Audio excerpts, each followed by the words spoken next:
On the morning of December 7th, 2023, gamers the world over waited in eager anticipation for the long-anticipated release of Fntastic's The Day Before. What followed was one of the most controversial launches to a video game in human history. When The Day Before was first announced, it quickly became the most wish-listed game on Steam, with a release trailer promising a sprawling zombie survival MMO with a beautiful post-apocalyptic setting. After several release date pushbacks and a slew of controversy ranging from plagiarism to alleged employee rights violations, the game finally released. And then the world erupted.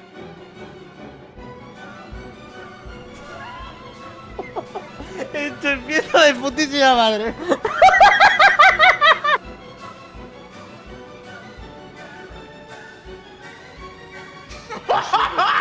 Servers were not functioning, okay? There are colostomy bags that were able to function better than this game.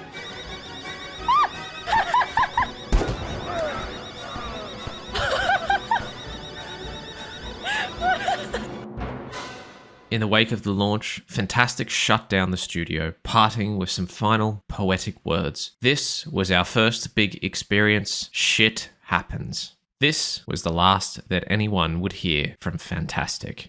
That is, until on January 24th, 2024, just over a month after the company shut down, Fntastic returned with a statement that was quickly served with a community notice, calling them scammers, then deleted, then posted again, then deleted again, and then uploaded in a link in their Twitter bio so that they couldn't get another community notice. The statement reads, "Recently, a lot of misinformation has emerged on the internet from supposedly anonymous sources. Fntastic provides an official response to these statements. Listing 5 key points, Fntastic were ready to take on every internet fiend that had slighted them. Anonymous people allege that we deceived players. We worked hard and honestly on the game for 5 years. Even after the game was closed, we, together with the publisher, returned money to all players, including forcibly issuing refunds to those who did not request them. How many companies return money like that?"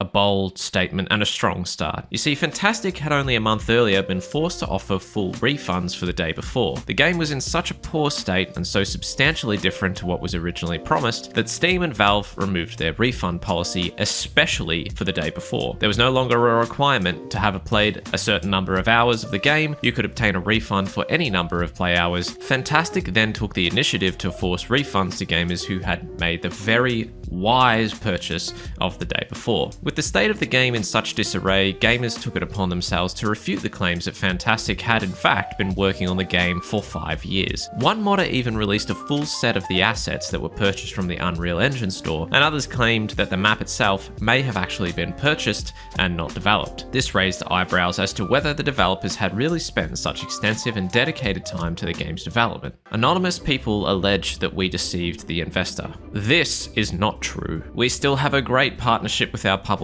The closure of The Day Before did not affect our partnership. Since 2021, we've had a New Zealand venture called Fntastic and a successful game, Prop Night, which has sold almost 1 million copies. Prop Night also co-financed the development of The Day Before. On the 2nd of December 2021, Prop Night was released, a horror extravaganza that bore similar traits to Dead by Daylight. The game was met with a very mixed reception, finding a small fandom of dedicated gamers that kept the dream alive. Unfortunately, while The Day Before may not have affected the partnership between Fntastic and their publisher Mytona, it did in fact impact Prop Night's longevity. On the 22nd of January 2024, the game's servers were shut down, along with its ill-fated sister The Day Before, which is now no longer available for purchase, just like Prop Night. Anonymous former employees tell different stories about development. We're unsure whether these employees are real or not, but we had an excellent relationship with our team. Despite being a small indie company with a limited budget, we assisted employees with relocation and healthcare, and helped some of them to buy equipment with their mortgages and other personal matters. We offered an extra non-working day off each month, vacation pay, and timely salary payments. Timely salary payments? Along with the option of working remotely. 100% of the team did everything they could to make The Day Before a success. The nirvana of the Fntastic developer studio was well established on the internet. You see, diligent investigators found that as Fntastic employee, you had a choice of being a full-time volunteer or a part-time volunteer. As a full-time volunteer, you would receive the latest and greatest employment perks, such as working for salaries, very lavish, bougie even. As a part-time volunteer, you would instead receive something even greater: cool rewards. These ranged from participation certificates all the way through to free codes. What these codes were for, I have no idea. You also had the distinct privilege of participating in only the most exclusive activities, such as community moderating and creating special features for their products, without pay. Who made money on the day before?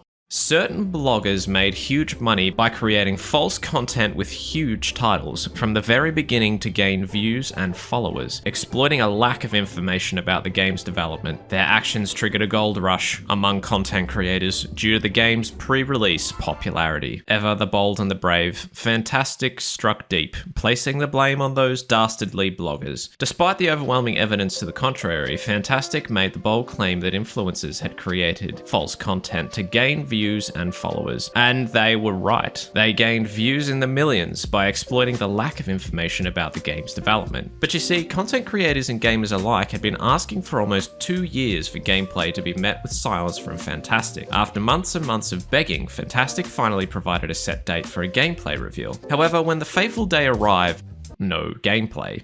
Panic. Confusion. The people begged for their promised rations of the game, and as internet sleuths investigated, the question was posed to the lead mod of the official The Day Before Discord: have you seen the gameplay? The answer: nobody saw the gameplay, they said. Those who wonder if the game is real, I'm wondering the same right now as well. With the game only weeks away from its release date in January of 2023, Fntastic then issued a statement that the game would be delayed to November of the same year. But rejoice, gameplay was given only a month later.